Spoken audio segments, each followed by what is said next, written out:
Light secret language electro optic modulator ஒளியின் ரகசிய மொழி மின் ஒளி பண்பு மாற்றி. வணக்கம், நான் சௌமியா. அண்ட் ஒளியின் பண்பு நிலையை மாற்றுவதன் மூலமாக, அதாவது மின்னொளி பண்பு மாற்றி என்றால் என்ன என்பதை பற்றி நம்ம ஃபர்ஸ்ட் பார்ப்போம். இது குவாண்டம் தகவல் தொடர்பில் ஒவ்வொரு ஒளி துகள்களுமே ரகசிய தகவல்களை எடுத்து செல்லும். அந்த ரகசிய தகவலை எடுத்து செல்வதற்கு மிக முக்கிய காரணமாக, அந்த ரகசிய தகவலை பதிப்பதற்கு காரணமாக இருக்கக்கூடிய ஒன்று தான் இந்த மின்னொளி பண்பு மாற்றியான எலக்ட்ரோ ஆப்டிக் மாடுலேட்டர். அதுவும் குவாண்டம் நிலையில் இது தகவல்களை பதிக்கும். இது எப்படி தகவல்களை பதிக்கின்றது, இதற்கு பின்னால் என்ன நிகழ்கின்றது என்பதை பற்றி தான் நாம் பார்க்க போகிறோம். விரிவாக பார்ப்போம். இப்போது இந்த குவாண்டம் தகவல் தொடர்பில் பயன்படுத்தக்கூடிய இந்த மின்னொளி பண்பு மாற்றியான எலக்ட்ரோ ஆப்டிக் மாடுலேட்டர், இதில் என்ன அப்படின்னா பாக்கல் விளைவு பயன்படுத்தப்படும். அதாவது இதில் போக்கல் செல் பயன்படுத்தப்படுகிறது. இந்த போக்கல் செல் போக்கல் விளைவை கொண்டிருக்கக்கூடிய ஒன்று.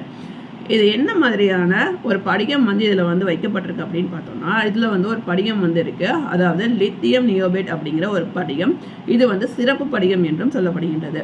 இந்த சிறப்பு படிகம் போக்கல் விளைவை முன்னிட்டு தான் இது செயல்படக்கூடிய தன்மை கொண்டதாக இருக்கும்.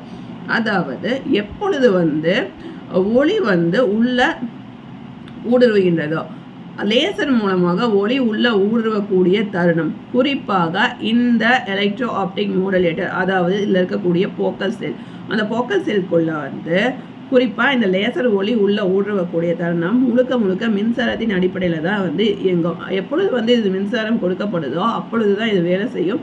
மின்சாரம் கொடுக்கப்படாத நிலையில் இது இயல்பு நிலையில் தான் இருக்கும். இதற்குள்ளே என்ன ஒரு மாற்றமும் நிகழாது.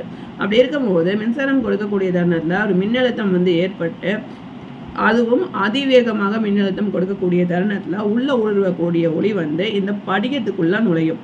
இந்த படிகத்துக்குள்ளே நுழையக்கூடிய தருணம் அந்த படிகம் ஒரு மின்புலம் பெறும். அந்த மின்புலம் பெறக்கூடிய ஒரு தருணத்தில் அதில் ஒளிவிலகல் எண் மாறும். அப்போ அந்த ஒளிவிலகல் எண் மாறக்கூடிய ஒரு தருணத்தில் இதுலேருந்து வெளியேறக்கூடிய ஒளி மாற்றப்படும். அதுவும் அதிவேகமாக ஒரே நொடியில் கோடிக்கணக்கான முறையில் இந்த ஒளி துகள்கள் தகவல்களை பதித்து அனுப்பக்கூடிய நிலையில் இருக்கும். அதாவது முதல்ல இந்த ஒளித்துகள்கள் என்ன மாதிரியான ஒரு திசை கொண்டிருக்கக்கூடியது, இதற்கு ஒரு துருவமயமாக்கல் செய்யணும். ஒவ்வொரு ஒளித்துகள்களும் அதனுடைய திசை மற்றும் அந்த ஒளியினுடைய வலிமை, இதனுடைய நிலைப்பாட்டில் தான் அது துருவமயமாக்கல் செய்யப்படும். இந்த ஒளியை எப்படி துருவமயமாக்கல் செய்யலாம் அப்படின்னா, ஒளி பார்ப்பதற்கு கிடைமட்டமாக, செங்குத்தாக, அல்லது வலப்பக்கம், இடப்பக்கம், இந்த மாதிரியான நிலையில தான் ஒளி ஊடுருவி செல்லும். அப்போ ஒளி ஊடுருவி செல்லக்கூடிய இந்த நிலைப்பாட்டை தான் துருவமயமாக்கல் அப்படின்னு சொல்கிறாங்க. இதை ரெக்டிலினியர் அப்படிங்கிறதும், அதே நேரத்தில் இதை டயகனல் இதில் 2 விதமாகவும் வரையறுப்பாங்க. கிட்டத்தட்ட 0 and 1s. இது ஒவ்வொரு பிட்டும் இதை எடுத்து செல்லப்படும். அதுவும் குவாண்டம் நிலையில் தான் இது பிட் எடுத்து செல்லப்படும். இப்போ கிடைமட்டமாக எடுத்து செல்லக்கூடியது 0 என்று வைத்துக்கொண்டால், செங்குத்தாக செல்லக்கூடிய ஒளியை 1 என்று சொல்லலாம். அப்புறம் வலப்பக்கமாக செல்லக்கூடிய ஒளியை 0 அப்படின்னா, இடப்பக்கமாக செல்லக்கூடிய ஒளி 1. இந்த மாதிரி ஒளி ஒவ்வொன்றும் துருவமயமாக்கல் செய்யப்படும். அதாவது அடுத்தடுத்து வரக்கூடிய ஒளி ஒவ்வொன்றுமே துருவமயமாக்கல் செய்யப்படும். இந்த படிகத்தை விட்டு வெளியே வரக்கூடிய ஒவ்வொரு ஒளியுமே இப்படி இந்த மாதிரி ஒளிகள் துருவமயமாக்கல் செய்யப்படுவதன் அடிப்படையில் ஒவ்வொரு ஒளியும் தகவல்களை எடுத்து செல்லும். இப்போது இந்த தகவல் எங்கிருந்து யாருக்கு அனுப்பப்படுது? அனுப்புனர் ஒருத்தங்க இருப்பாங்க, பெறுநர் ஒருத்தங்க இருப்பாங்க. அப்போது அனுப்புனருக்கும் பெறுநருக்கும் நடுவில் ஒரு ரகசிய குறியாக்கம் என்பது அத்தியாவசிய தேவையானது. இது எல்லாமே குவாண்டம் நிலையில் தான் தகவலை எடுத்து செல்லும். இப்போது துருவமயமாக்கல் செய்யப்படக்கூடிய இந்த ஒளி இருக்கு இல்லையா, இந்த ஒளியில் இருக்கக்கூடிய தகவல் பொதிந்திருக்கும். கிடைமட்டத்தில் 0ன்னு இருக்கும். அடுத்து வரக்கூடிய ஒளி செங்குத்தாக இருந்தால் 1, வலப்பக்கமாக இருந்தால் 0, இடப்பக்கமாக இருந்தால் 1. இந்த மாதிரி தொடர்ச்சியாக அடுத்தடுத்து அந்த ஒளி சென்று கொண்டே இருக்கும் வெற்றிடத்தில். இப்படி வெற்றிடத்தில் சென்று கொண்டிருக்கக்கூடிய ஒவ்வொரு ஒளியுமே தகவலை ஏந்தி செல்லும். இதில் குவாண்டம் கீ டிஸ்ட்ரிபியூஷன் மூலமாக குவாண்டம் நிலையில் ஒரு ரகசிய குறியாக்கம் செய்யப்பட்டு அது அனுப்புனர் மற்றும் பெறுநருக்கு இருவருக்குமே வந்து அந்த ரகசிய குறி, அந்த ரகசிய சாவி வந்து அனுப்பப்படும். அதன் மூலமாக அதை வந்து அவர்கள் உள்ளீடு செய்தால் மட்டும்தான் அந்த தகவல் வந்து அவர்களால் படித்து பார்க்க முடியும், என்ன தகவல் அனுப்பினார்கள் என்பதை தெரிந்து கொள்ள முடியும். அதற்காக அந்த ரகசிய குறி மிக முக்கியமாக பயன்படுத்தப்படுது. நடுவில் யாரேனும் ஒரு நபர் வந்து அந்த தகவல்களை வந்து பெற முயற்சித்தாலோ, அதை என்ன இருக்குது அப்படிங்கிறத வந்து கேட்க முயற்சித்தாலோ, அல்லது ஒட்டி கேட்கக்கூடிய ஒரு விஷயத்த வந்து அவர்கள் செய்யக்கூடிய அந்த தருணத்தில் இதை ஈஸ் ட்ராப்பிங் அப்படின்னு சொல்லுவாங்க. இந்த மாதிரியான விஷயங்கள் வந்து அவர்கள் செய்யக்கூடிய அந்த தருணத்தில் என்ன செய்யும் அப்படின்னா, அந்த ஒளியோட பண்பு நிலையே மாற்றப்படும்.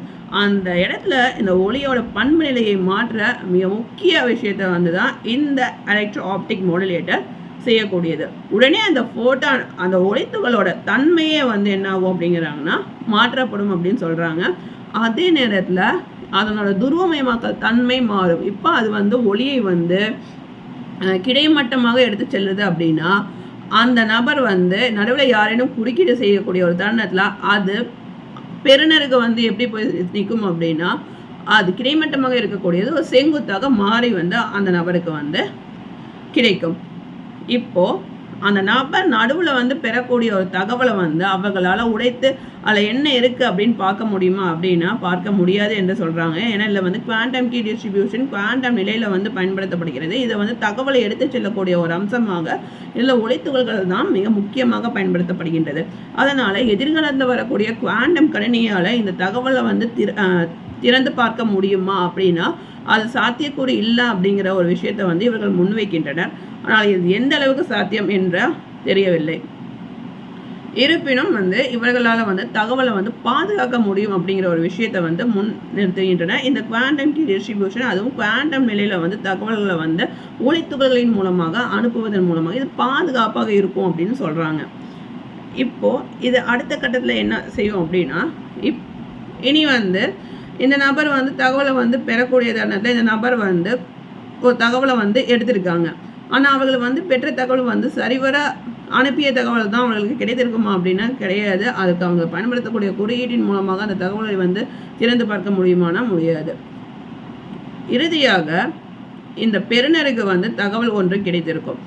நடுவில் யாரேனும் வந்து அந்த குறுக்கீடு செய்ததின் வந்து அடிப்படையாக அந்த தகவலில் ஏதேனும் ஒரு மாற்றம் நிகழ்ந்திருக்கு என்று அவர்கள் உணரக்கூடிய ஒரு தருணம், இந்த தகவல் சட்டென்று என்ன செய்யும் அப்படின்னா வேறு ஒரு வழி, இப்போ ஏற்கனவே அனுப்பின வழியை வந்து இது பயன்படுத்தாது, இதற்கு பதிலாக மாற்று வழியை வந்து இது முயற்சிக்கும்.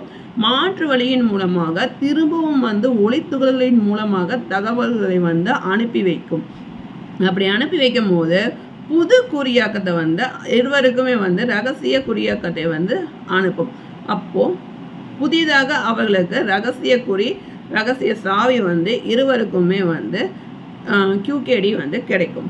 அப்போது அவர்கள் புதிதாக அந்த சாவியின் மூலமாக இது என்ன தகவல் வந்து அனுப்பப்பட்டிருக்கு அப்படிங்கிறத பெறுநர் வந்து படித்து பார்ப்பதற்கு ஏதுவாக தகவல் வந்து கிடைக்கும் என்று சொல்லப்படுகின்றது.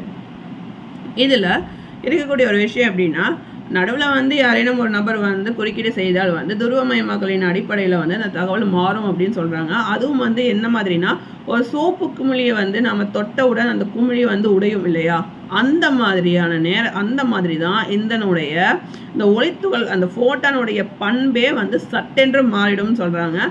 உடனே அது என்ன செய்யும் அப்படின்னா அந்த துருவத்தையே மாற்றி அமைக்கும்னு சொல்லப்படுது. இதுவும் ஒரே நொடியில் அதிவேகமாக எண்ணற்ற ஒளித்துகள்கள் வந்து தொடர்ந்து அனுப்பப்பட்டு கொண்டே இருக்கு.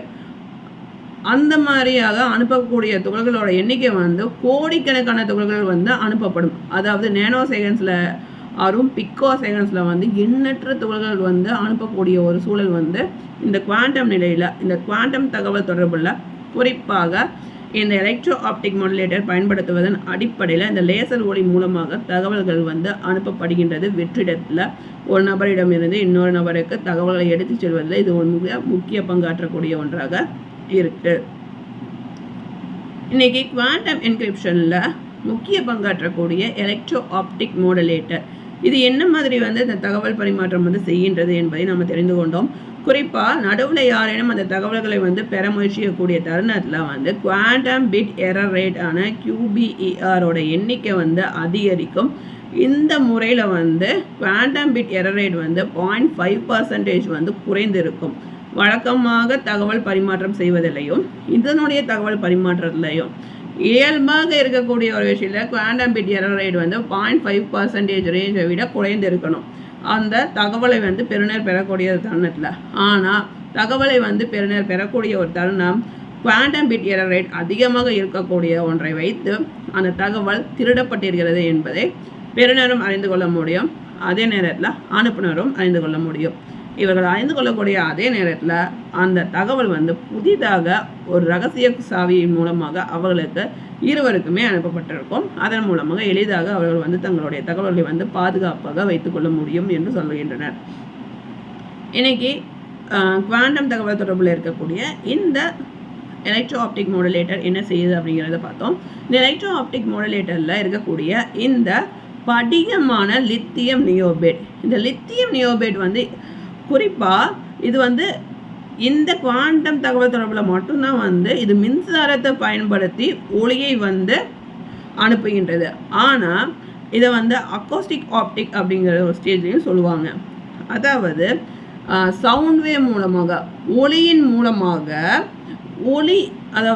ஒளியின் மூலமாக லைட் வேவ்ஸை வந்து மாற்றக்கூடிய ஒரு தன்மை கொண்டதாக இருக்குது அப்படின்னு சொல்கிறாங்க. சவுண்ட் வேவ் மூலமாக நம்ம எழுப்பக்கூடிய அந்த வைப்ரேஷன் அதன் மூலமாக கூட இது வந்து ஒளி துகள்களை வந்து அனுப்பும் என்று சொல்கின்றனர். ஆனால் இந்த குவாண்டம் நிலைக்கு வந்து இவர்கள் இந்த லித்தியம் நியோபேட்டில் மின்சாரத்தின் அடிப்படையில் இதில் பாக்கல் செல் வந்து பயன்படுத்தப்படுகின்ற காரணத்தினால பாக்கல் விளைவின் பொருட்டு இது இப்படி வந்து செயல்படுகின்றது என்று சொல்கின்றனர். ஓகே, அடுத்து இதில் என்னென்ன தொழில்நுட்பம் இன்னமும் வந்து பயன்படுத்தப்படுகின்றது, இதற்கு பின்னால் இருக்கக்கூடிய இன்னும் சில கருவிகளை பற்றி நம்ம அடுத்தடுத்த காணொலியில் விரிவாக நாம் பார்க்கலாம். நீங்கள் இது வரைக்கும் சேனலுக்கு சப்ஸ்கிரைப் பண்ணலாம், மறக்காமல் சேனலுக்கு சப்ஸ்கிரைப் பண்ணி நோட்டிஃபிகேஷன் பெல் ஐக்கான் கிளிக் பண்ண மறக்காதீங்க. அப்போ தான் அடுத்து அப்லோட் செய்யக்கூடிய வீடியோவோட நோட்டிஃபிகேஷன் உங்களுக்கு கிடைக்கும். இந்த வீடியோ பிடிச்சிருந்தா லைக் பண்ணுங்கள், இது யாருக்கு யூஸ்ஃபுல்லாக இருக்குமோ அவங்களுக்கு ஷேர் பண்ணுங்கள். அடுத்த காணொலியை சந்திக்கும் வரை உங்களிடமிருந்து விடைபெறுவது சௌமியா. பாய், தேங்க்ஸ் ஃபார் வாட்சிங்.